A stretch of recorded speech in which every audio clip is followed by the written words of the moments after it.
grabbed it and forgot I had it. It's just been stashed away at back. Oh, I love it. Love it, Jay's Fight Talk. Right, everybody, welcome. We're here for our UFC 308 review quickly. We're 24 hours later than planned, but there's been that much going on. We've been stuck for time, Jay, but we're here now. We've got plenty to uncover. We're going to do it as quick as we can. Let's just start with the main event because we have to. Ilia Topuria is some boy, isn't he? He's some boy. I told you, I sat here on Friday and I said to you, Ilia Topuria, I just couldn't unsee him knocking Max Holloway. And now, don't get me wrong, I actually watched it back earlier on today, and Max had a great second round. You know, I don't actually think that I gave it enough credit in real time when we were watching it because I watched the watch along back as well, and I was just nervous the whole way through it. I couldn't stop saying on the watch along, I'm nervous. Yeah. And you know why I was nervous? Because I knew Ilia was going to detonate on Max's chin at some point, and I wanted to see how Max's chin held up to it. He stung him with the right hand, didn't he? Max was wobbling, and Max did well, actually. He kind of shelled up on the cage, and Ilia was just winging, and he did all right. But then that left hook that took him out, and I've seen Nick Pete and Adam Cattrall and Bisping and Carl Froch has even done a breakdown video on it, talking about Ilia Topuria's technique on his left hook. It is a thing of beauty, isn't it, mate? Yeah, absolutely. I mean, I knew it was a possibility myself.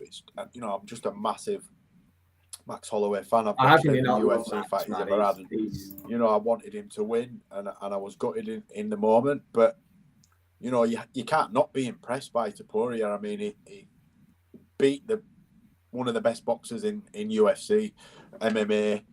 Max Holloway could mix it in any other promotion with any other featherweight/lightweight. Within the top 10 or even top 5 in any organisation. And he's sailed around the top 10, top 5 for the last 10 years.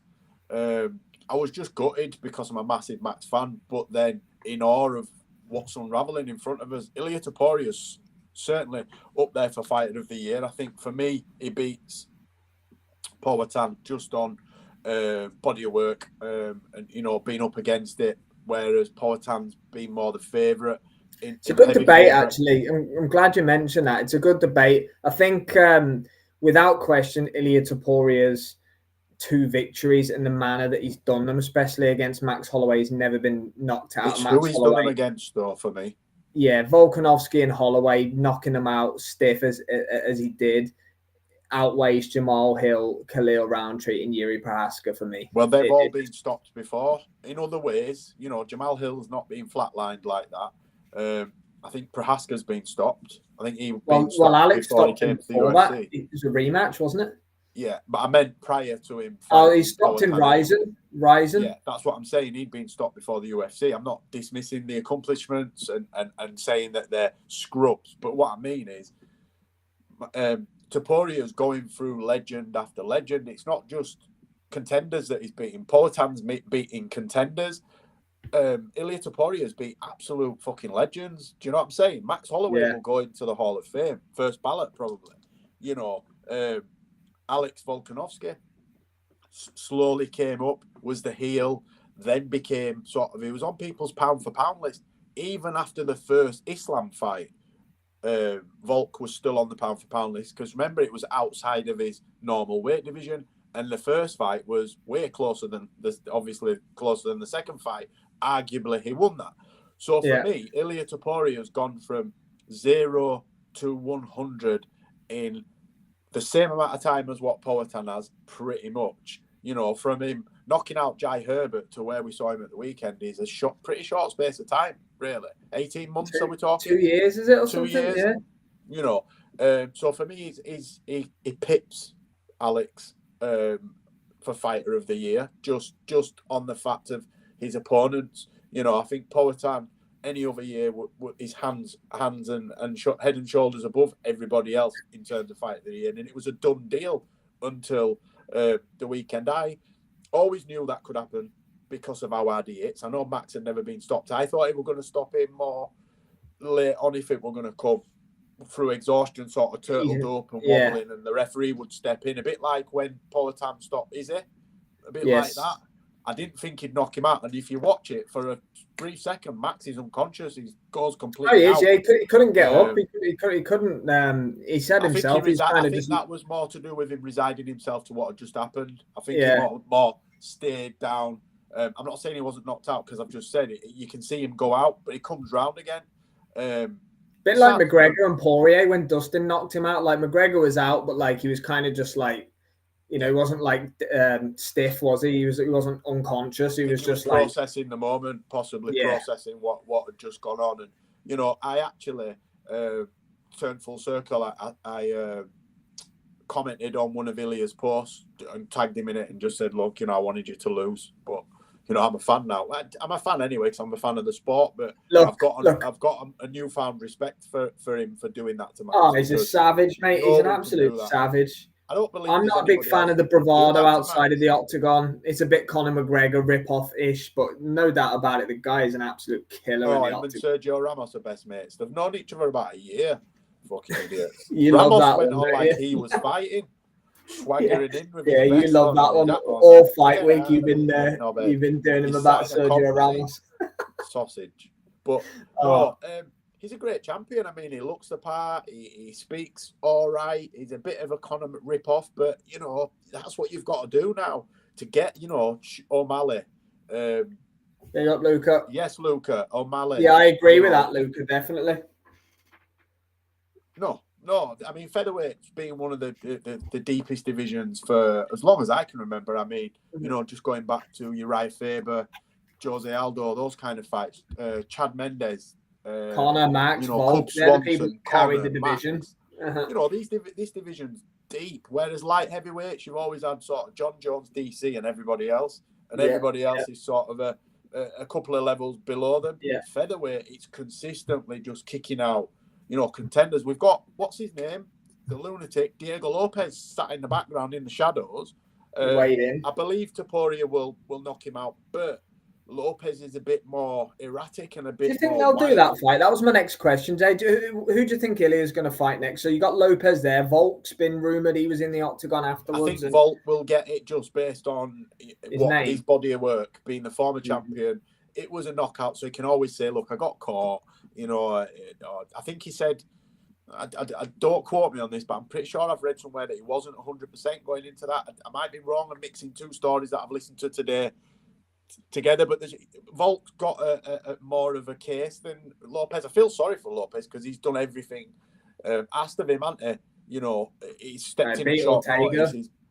He's beat Ortega, which I didn't expect him to do, to be honest. If Ortega turned up, I think Ortega's never got over what Max did to him. I think that destroyed his ego and his confidence, and I think he fights now within himself. I think he's the old Brian Ortega when he's in control. Whereas before, when he wasn't in control, he'd keep his concentration and he'd use his jiu-jitsu and stuff. Now he sort of panics and just tries to keep him off him, and it's just not the same kind of guy. But I think Volk will just get it based on who he is, and then I think Lopez is the next contender. I think he'll get to fight the winner, which on body of work at recently, you'd think that Topuria would do that to Volk again, but it's MMA, and that's why we watch it, because there's anomalies. You just never know. You never know. You can't write him off. Absolutely not yet, Volk. No. I think you're right. The fight I want to see, we're not going to get it for probably another year or so if both win. But him against Islam for me is one of the best matchups on paper. I don't care if Ilia's outsized, and I know Islam's style is,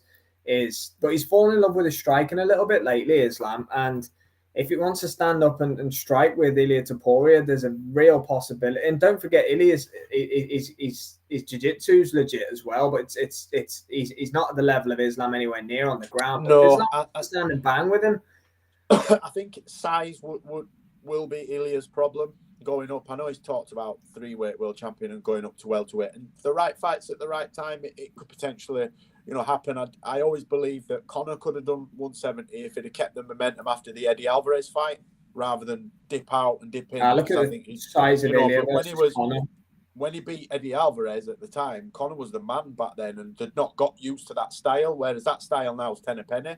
Back, they have it's peaks and troughs, isn't it? And certain styles dominate for a while, and then you usually find when champions lose, they rarely get it back, or if they get it back, they might get a couple of defenses, and when it goes, it goes. And I think styles get caught up because it's always evolving. It's that young.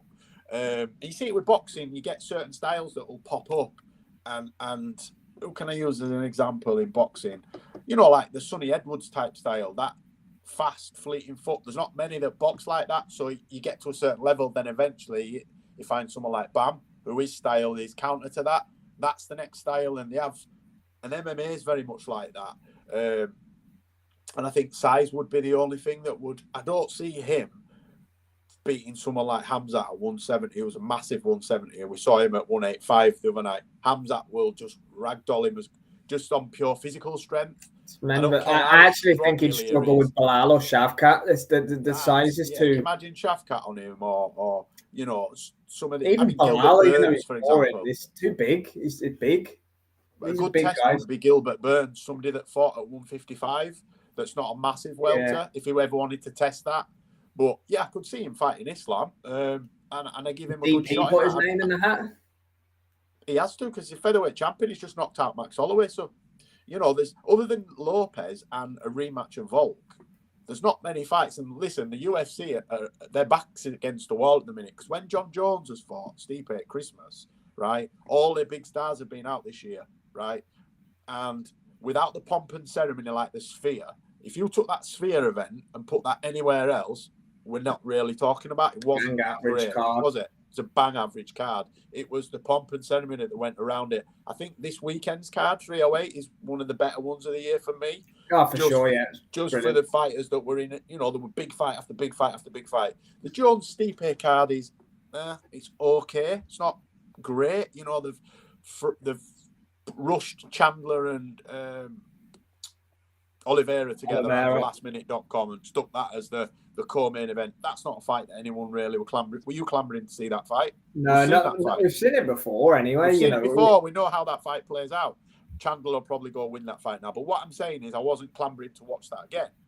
So they're going to have to look for super fights. And I think, you know, Topuria is Georgian, born in Germany, resides in Spain, speaks a lot of languages. You know, I think what they might do is put something like Khamzat and the champion, Dricus or Strickland, and Islam and Ilia Topuria on a card out there, Saudi, unless they do a Spain and make Islam go to Madrid or somewhere like that. But yeah, I think they'll make it because they need massive super fights. And yeah, it's a good point. Who are the stars that they've got that are just going to... What I mean is, stars defending in their own divisions at the minute, there isn't many superstars per division. You've got the champion and then the contenders. Are you with me? So yeah, there are an all-time... there's an all-time lack of star power right now in the UFC, but the brand's never been stronger. The brand's stronger, but you need your like you need Sean stars, you need like storylines. You know, Dana would have been gutted when Merab won it. No disrespect to Merab, I love him. And unfortunately for Sean O'Malley, he just can't talk as well. That's the issue with him. Who? O'Malley. He's just got no charisma on the mic. O'Malley? Mm. He just takes the piss out of people, doesn't he? It's, for me, and I'm not keen on the shtick. He owns it himself. He knows he hasn't got the reason Conor McGregor polarized the sport is because is Miles. That was why he had the one line. He's been on a pedestal. Chael Sonnen and people like that. Sean O'Malley, you can tell it's manufactured. It's manufactured. He puts a costume on. You know, he does the hair and you know what I mean. You know what I'm saying. So it's whereas they were just naturally charismatic. They had a charm about them. They had the one-liners. Chael started it. You know, Chael is the guy that Conor looked up to. He'd probably never admit that and say that he created the style himself, and to a degree he did. He took it and ran with it, didn't he? But ultimately, Chael was the first real shit talker that would, you know, deny losses and say he was undefeated and he was the champion, and you know, he caught the Nogueira brothers trying to feed a bus a carrot and shit. There's one-liners after one-liners, but Conor was the same. You know, I remember when he snatched Aldo's belt. I thought, oh my God, he's going to murder Conor. Yeah. But it worked because the rest is history. You know, 13 seconds, and the rest is history. And Conor never rematched Aldo, did he? No, he knew what he was doing. O'Malley unbearable, in my opinion. Cringy. Lucas says, yeah, it's like Jay said, manufactured. But he's got a fan base. He has that fan base that the UFC he actually a Nelt Boys fan base, doesn't he? You know, you're kind of. Well, UFC had struggled to get that fan base before, and teenagers and young men, and they didn't really get the reason Dana's hanging out with them all the time and all the rest of it. You know, Dana doesn't waste his time. And shit. But it's like you said, the brand's never bigger, but it needs stars. So I think, yes, in answer to your question, they will try to make that fight sooner rather than later, because it's a massive, massive fight.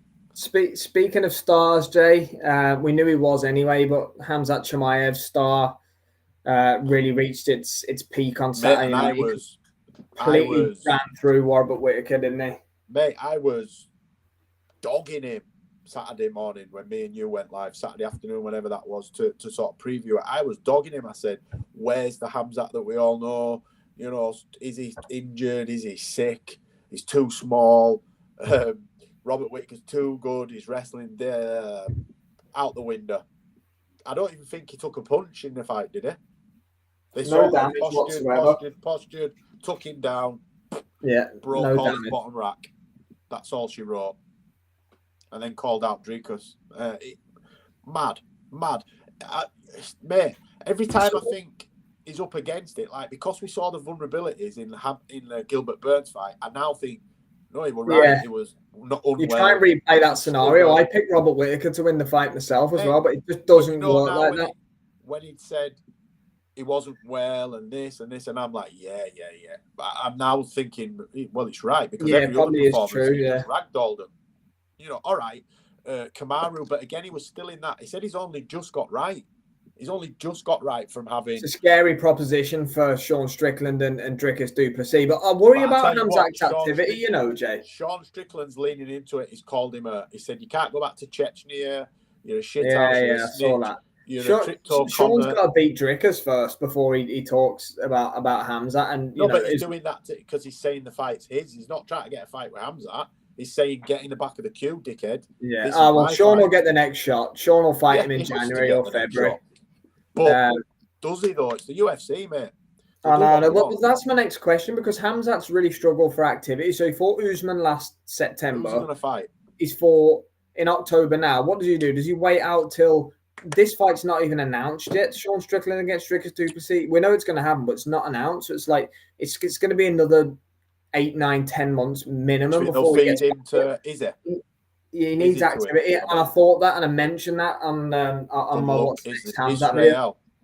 I just don't. It doesn't make sense, though, does it? It doesn't make sense. What about someone like Vittori or Paulo Costa? Or just do you run the risk? Do you run the risk? Do you tell Khamzat, look, keep training, just do run the risk? I'll throw him in there with winning a Jones and Steve, me.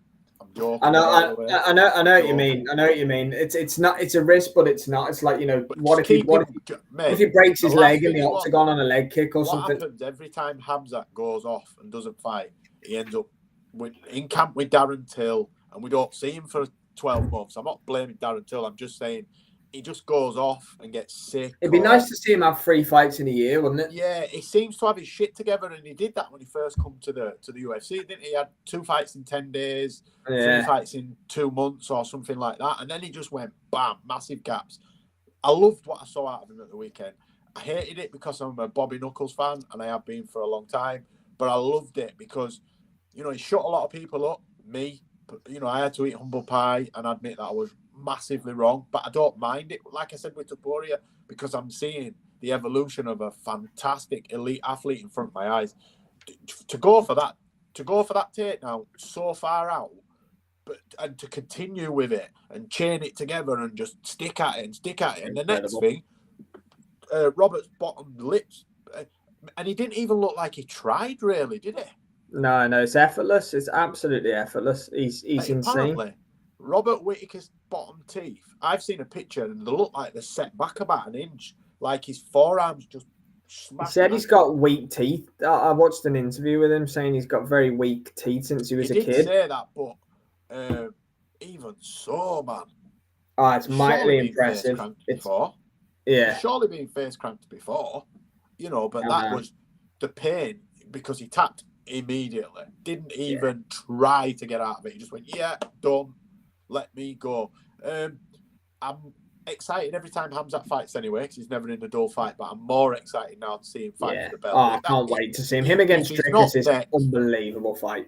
He is, but if he's not next, he's next after he fights the winner of the title fight, because he deserves it. He completely deserves it. You can't deny him now. If you do that to Robert Whittaker, we saw Duplessis stop Whittaker. He's gone on to win the belt. You stop Robert Whittaker, you're next in line for the belt regardless. So hopefully we see that. It'll probably be after Sean Strickland and Dricus Duplessis. Hopefully Robert Whittaker gets some much needed rest and we see him back. He's always entertaining, such a great guy. So wish him the best in Turkey, getting his new teeth. Bless him.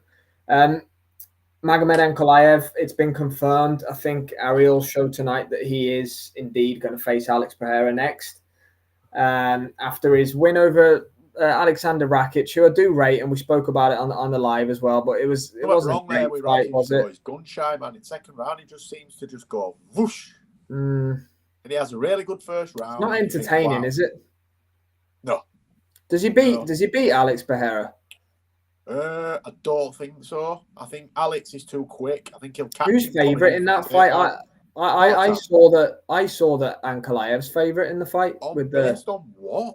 I know. But the narrative, Jay, the narrative is he's got no ground game, Alex Pereira. That's the narrative. Listen, right, he trains with Glover. Teixeira. If Glover, right, let's not get it twisted for the younger generation, right? Glover Teixeira couldn't get a visa in his prime. In his prime, he was killing them all. Dana was trying for the UFC, trying to get Glover into the UFC for about 10 years before he got him in. When he came to the UFC and still won the title, it was like my age. Not my age, I'm exaggerating, but he was past his best, right? I'm 47. He's in his 40s now. So he was 42 or something when he won the title. So what I'm saying is he's one of the best to ever do it. We just don't know. Most don't know about him. And his Brazilian jiu-jitsu is up there with the Nogueira brothers, Verdum. He's from that kind of school. And I'm telling you now, Poatan is not a BJJ black belt, but don't get it twisted. He's not going to fall to pieces when he gets on the ground. Ankalaev is a wrestler more than anything, isn't he? He's not a BJJ. Yeah, he's a striker as well. He's got knockout power as well. But but you're stupid if you think he's going to go tit for tat with. He's not as good a kickboxer as Poatan. And I think Poatan's hips are strong enough to keep a decent wrestler off him. I mean, who's he fought? Yeri's a pretty good. I think he might be a black belt on the ground, or is he a kickboxer? But he's good on the ground. No, he is a black belt, Leary. Right, he is. Jamal Hill, we didn't even get a chat. I don't think he's that good on ground. He got submitted by Paul he's Craig, a full-blown striker, I think. But like you say, the proof's in the Glover Teixeira work. You know, and the thing is with Poatan, he's in the gym non-stop. He's always training. I'm not worried about him for that fight, me. I swear. He's around the world non-stop. I think training in the best gyms. I think he'll beat the shit out of Ankalaev. I think he'll cut him up. I think because who's beat Ankalaev? It's drawn with Blachowicz. And Paul Craig. Lost against Paul Craig. That's it. I think that's his only career loss. But have you ever been blown away by any of his performances? Not really, apart from the second Ion Cutelaba fight. But again, there's levels between Ion Cutelaba. Everyone does that to Cutelaba. The most exciting thing about him is when he paints himself fucking green. Mm-hmm. You know, with the utmost respect, Cutelaba's not a top 5 fighter or even a top 10 fighter, right? He's exciting to watch because he's an absolute flipping lunatic, right? Yeah. I'm with you. I believe Poatan is going to win that fight. I honestly do. He walks through him. I'm being really disrespectful and dismissive, right? What I'm saying is I don't believe that Ankalaev's as good as what he is being painted out to be. He is very good. But I've never been blown away. There's nothing that I've seen that makes me think, oh, you know, he's got a really good chance. I don't care if he's the bookie's favourite because, you know, I'm on what I see, the eye test, right, and what I think I know, watching the sport for as long as it's been about. And unless Poatan forgets everything he's been taught about, you know, keeping his weight on his hips and the way he positions himself when they come forward. Because everyone tries to take him down, bar is it? They all try to take him down. and he's pretty good up against the cage, isn't he? So I don't think, and he's an elite athlete, man. He's evolving as we speak. He's got better. They've always said, wait till he fights this one, wait till he does that, wait till he does this, wait till he does that. He's still here. He's still here. That's it. That's it. We're never going to stop doubting him. Yeah. For sure. I think he beats Ankalaev. So, yeah. I'm interested to see it. I'm glad it's been confirmed because there's going to be a lot of people either proven right or proven wrong. It's not official, like announced, but it's been confirmed that Ankalaev's next, which we knew that anyway. We didn't need official confirmation of it, but somebody's one of them's been a guest on Ariel's show tonight, along with Darren Till. I can't wait to watch what Mr. Tills had to say on the show. I'll watch that a little bit later on. Quick word for the last two fights, Jay, before we wrap up. Lerone, our guy Lerone, fought Dan Ige, got dropped hard in the first round, but recovered well. Didn't need to go on a rally and win 2-1. Yeah, I like the way he kept his composure. You know, he got put on his backside pretty much, and he kept dropped heavy.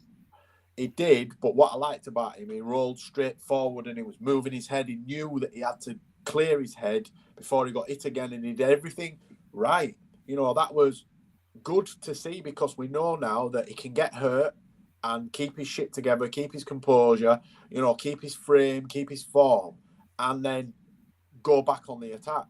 I think the right man won the fight. It was very close, but I think that takedown and bits of ground and pound towards the end for Lerone of the third round was what separated the two. It was one each, I think, wasn't it, going into the last one? I think Lerone won the first, Ige won the second, or was it the other way around? I can't remember. Ige would have won the first. I think Lerone was dropped at the end of the first, so that was an Ige round. But then he needs another step up. I would like to see him fight Arnold Allen. That's a good fight. That is a good fight. I know they're both Brits, but I'd love to run it in London. Run it in. They normally do a fight night in March, don't they? In London. I think they've already said they're doing one over here, but they normally do pay-per-view in the summer and a fight night in March, don't they, or something? Can we have it at 5 o'clock in the morning, please, Dana? Because we love those fight cards over here. Please. I know. I'm with you. Starting on that. But yeah, I mean, what do you think of his performance? We watched it together. Yeah, I thought it was solid. Danny is a tough guy. He pushed Diego Lopez off the sofa, for God's sake, and he's going to fight for the title potentially in his next fight. You know, Danny is solid. He's not the best in the world, but he'll ask questions of you. And Lerone reached in for a head kick and he got caught and you know, he could have been finished there. And he showed his wits about him. He's a tough guy anyway. Lerone, we know he is. We've seen him. We know his backstory and that kind of thing. He's a tough man. But I thought, you know, he calmed down in the last stage of the fight, and especially a really big, strong third round to win the fight. So, like you say, I like the Arnold Allen fight. I like the Brian Ortega fight as well. I think there's some good fights. Yair Rodriguez, I would like to see that. I think a big name now. You know, he keeps winning. They keep putting people in front of Lerone, and he keeps winning. He had a draw, didn't he? Who did he drew to? It was his debut in Abu Dhabi. I can't remember who it was again. It's one of the Khabib team. It wasn't, what's his face? The one with he punched Connor, that one. Yes, it was the guy who punched Connor. Yeah, I forget his name, but yeah. It's not Nurmagomedov, is it? It's no, he's just part of the team, isn't he? Zubaira Turgov, is it? No, he welterweight. No, it's him. It's on his record. I've just pulled it up. I'm getting mixed up with the guy that fought Gunnar Nelson. Oh no, that's Albert Tumanov. Yes. No, Zubaira Tokugov is. I don't know how you pronounce it. He had a draw in his debut. They're on about Abu Dhabi being his home. I think he's fought. He's always in Abu Dhabi. He's always fighting there, but he's comfortable there. So. No, fantastic performance. I'd like to get him on and have a chat with him one time. I think he's an interesting character. We'll make an approach to Lerone. Yeah, I'd like to have a chat with him, but not about the bullshit. You know, the getting shot in the face. I'd like to hear how his mind works in fights. He just seems really relaxed in and out of the cage. He seems flustered. You know, a lot of people would have panicked then when he got knocked down. You didn't see any. A lot of times the panic and sort of scurry back, you know, and try to. He just kept really calm and composed. I was impressed by it. As I said, I'd like to see him in an even bigger, better fight next. Yeah, I think he deserves one against one of those aforementioned people. Before we go, mate, we have to talk about Shara Bullet Magomedov's double spinning back fist or whatever the hell you want to call it against. I think he invented a move there. Was that a reverse? Yeah, and the video of him drilling it as well in the open workouts beforehand. So it wasn't even like he invented it on the spot. He'd been drilling it. Didn't Molly do that? I think Molly's was just a spinning back. I can't remember, but that was crazy. I thought he missed with one, or did you know when he knocked Reyes out? Do you remember when? Yuri Prohaska, yes. Didn't he do that? Yes, Yuri got one, didn't it? Yeah, anyway, I think that's more. Listen, Shara Bullet was in a fight. Shara Bullet was in a fight then, right? It was. Arman Petrosian's legit. He's a legit. No, he is. I know he is. They used to train together. They're both legit world champion kickboxers. I think Petrosian's got a better kickboxing record, if I'm honest. And Shara Bullet, I wouldn't say he was struggling, but he'd met his match as such. They were sort of just, back and forth. It was back and forth. And then he just back, and it was all she wrote. Done. It was, yeah. But with him, same as a bit like Politan, I worry about him on the ground. I've never seen him down there. But you've got to get him down there, haven't you? First? Is that why he called out Israel Adesanya? Possibly. You ain't going to the ground with Izzy, are you? But yeah, that's a fun one. It won't happen. Where they're going to fight, though. Can't go to Australia with his eye. Can't fight in the States with his eye. Can't fight in Europe because of his eye. Abu Dhabi or somewhere like that. Yeah, it's all. Well, Khamzat's been told that Dana's shutting down the rumors that he can't be in the US, but there's I don't know. There's rumors around that as well. But Shara Why can't he be in the US because of his criminal record or something? I don't know. But Dana's shutting it down. But he's only ever fighting in Abu. Well, he fought Gilbert in the US, but I don't know. Anyway, yeah. Look, there's allegedly a reason why he's not fighting in the US. Put it that way. You and me both, Khamzat. Don't worry, brother. Shara Bullet though, Jay, he's going to be in some really fun fights for sure. I think that'll cover it, mate. To be honest with you, just to stop. Go on.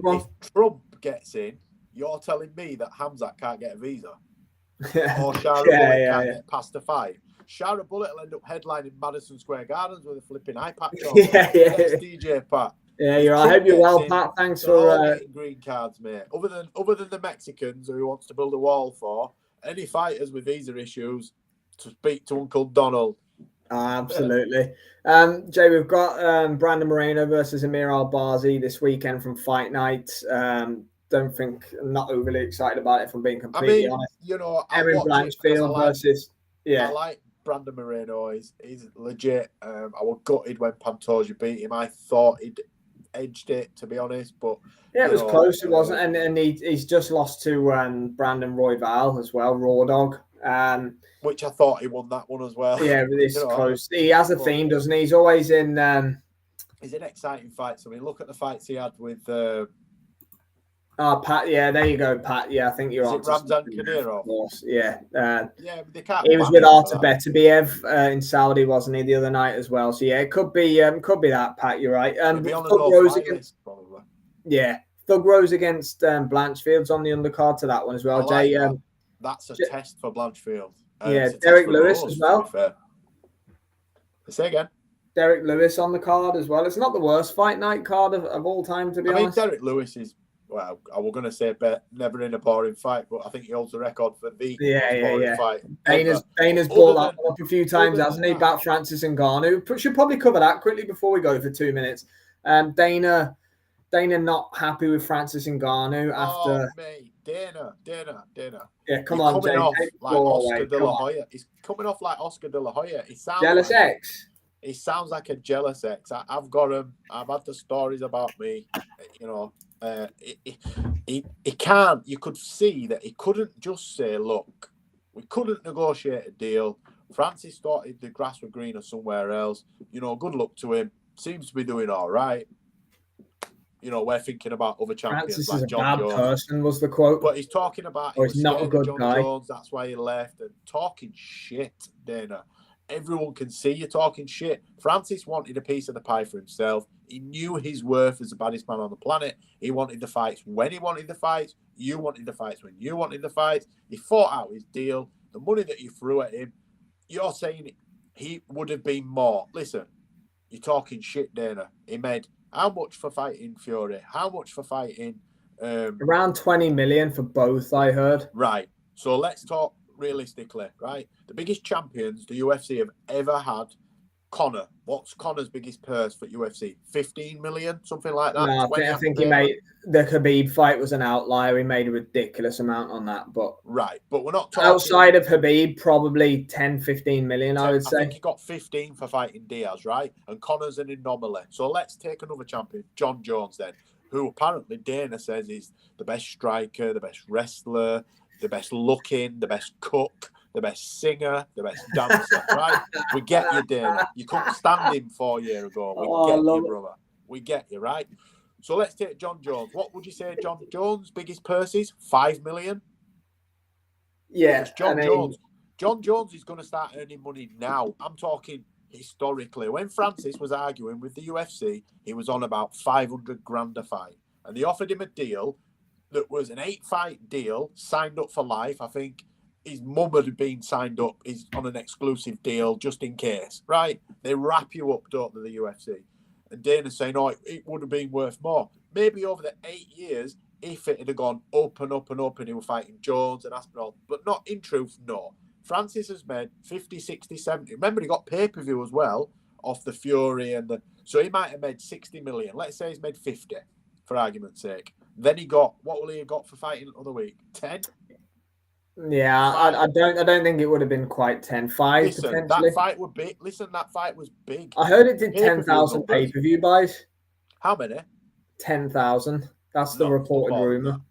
Still more than that. Someone said 500,000. It was bankrolled by the Saudis. Right. That's all. I reckon Francis got a minimum of 5 million quid then for that, right? So he's made nearly 60 million minimum. And do you know what Francis has in his PFL deal? His opponents have to have a minimum purse of $2 million. Yeah, it's $2 million, so he's getting double that. Gets a couple of mil. Yeah, so, but what I'm saying is, we all know that realistically, he's not making that type of money in the UFC. He might do now. You know, John Jones might get 10 and Stipe might get 10 now, but they weren't. Some of the champions were getting 150 grand, 200 grand. The UFC don't pay good. The greats get massive, but the gap is, and Francis, unfortunately, at the time, Dana didn't think had, legs. I think he'd back John Jones and he wanted him to fight John Jones when he wanted to fight him. Well, he's also on record as to say that Francis, John Jones doesn't want to face Francis. There's interviews that they've dug up from years ago. That's what I mean. He couldn't stand John Jones a few years ago. He couldn't stand him. Yeah, he does, Luke. Yeah, and he's on the board of PFL, and he's also something to do with PFL Africa, which is coming next year or something like that. But so is Jake Paul. So take that how you want it. Yeah, that's true. Organisation. I do think the whole thing is laughable on Dana's behalf, though. I really do. Like, he sounds like an ex-girlfriend. Yeah, whose ex has won the lottery. And she said, I didn't like him anyway. He had a small thing. You know what I'm saying? Just looking for reasons to hate on him. Just give him his flowers, man. No. I don't know, Luke. I'd imagine it's more than that. Number out of thin air. I'm telling you now, Khalil Roundtree, they've got 120s, 150s, 175s minimum. He's not on 25 and 25. Khalil Roundtree's on a pretty decent deal. Yeah, it couldn't be to headline a pay-per-view. It would have been more, I'd imagine. Absolutely definitely not. They've got 5 or 6 times that, guaranteed. I can put my life on it. I'm not putting my life on it. Let's have a look. I need to find that out now. Here we go. Half a million. 500 half a mil. Yeah. He got 90 in the fight before that. So, yeah, I knew he'd be on a decent. Do you know what the 25K is for, Luca? It's for the Reebok sponsors. Oh, not Reebok. Venom. Yeah, they get a pay for sponsor because they're not allowed sponsors in their fight kit. That'll be his listed. Yeah, you will have done, Luca. That'll be his listed. Imagine that, though. They're like the NBA and the athletes in a world title fight get 25 grand. Imagine the ones further down, 500 quid in a pair of trainers. Some shit like that. You know what I mean? You get a tracksuit and 50 quid voucher for Foot Locker. Yeah. Well, no, 'cause they don't sell that kind of shit in Foot Locker, do they? Where do they sell Venom? You tell me where we can buy Venom other than online. Yeah. Yeah. Brother. The pay structure is it is Pretty strange. close, Luca. Pretty close. Yeah. Close enough. Yeah. So bit like my fight predictions past couple of weeks, brother. Pretty close. Oh dear. Yeah, Francis is going to keep doing what Francis is going to do. Good luck to him, man. Good luck to him all day long. His deal. I love to see success stories outside at UFC because Dana's adamant. Look at Brendan Loughnane. He's a great example. You can't do it outside the UFC. Look at Mighty Mouse. Mighty Mouse has made more money at one championship than he made in his 12 or 13 title defenses in the UFC. He made a fortune. So getting paid $18 and a flipping scratch card or some rubbish. Do you know what I mean? Dana wanted to get rid of flyweight. That's why he got rid of to be fair, he got a good deal out of it as well with Ben Askren because Ben Askren made a bit of noise in the few fights he was in the UFC, so it did work okay for the UFC as well. But what I'm saying is he don't think fighters. He throws them on the scrap heap. That's what he thinks he's doing. If he gets rid of them, he'll just talk bad of them automatically or something. Like he doesn't respect their accomplishments anymore. You can't not respect Demetrius Johnson. He's one of the greatest ever lived. For me. You know, what he did in the lower weight divisions, not enough people scream about it because it's the lower weight divisions. Do you know what I mean? 100%. I'm with you.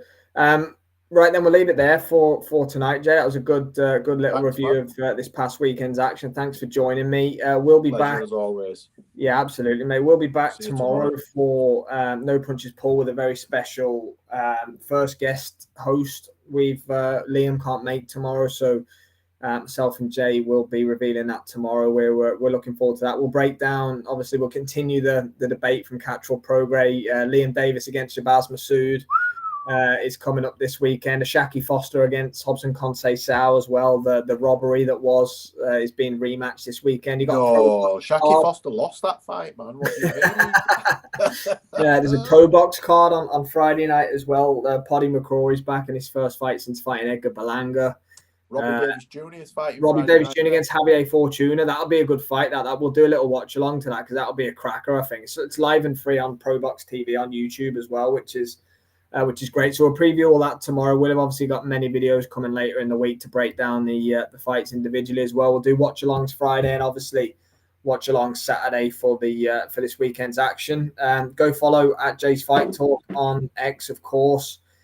Building a bit of an army behind him now. Subscribe to the Jay's Fight Talk YouTube channel, which is getting the wheels back in motion after this past weekend. Big up, of course, to Luca and DJ Pat for the interaction. Hope to see you guys. I hope to see you guys for No Punches Pulled tomorrow for the boxing show. Anything to add, Jay, before we shoot on? Not really, just the usuals. Like, comment, share, and subscribe. Thanks for joining us. We'll see you tomorrow night for No Punches Pulled. Take it easy. Keep punching.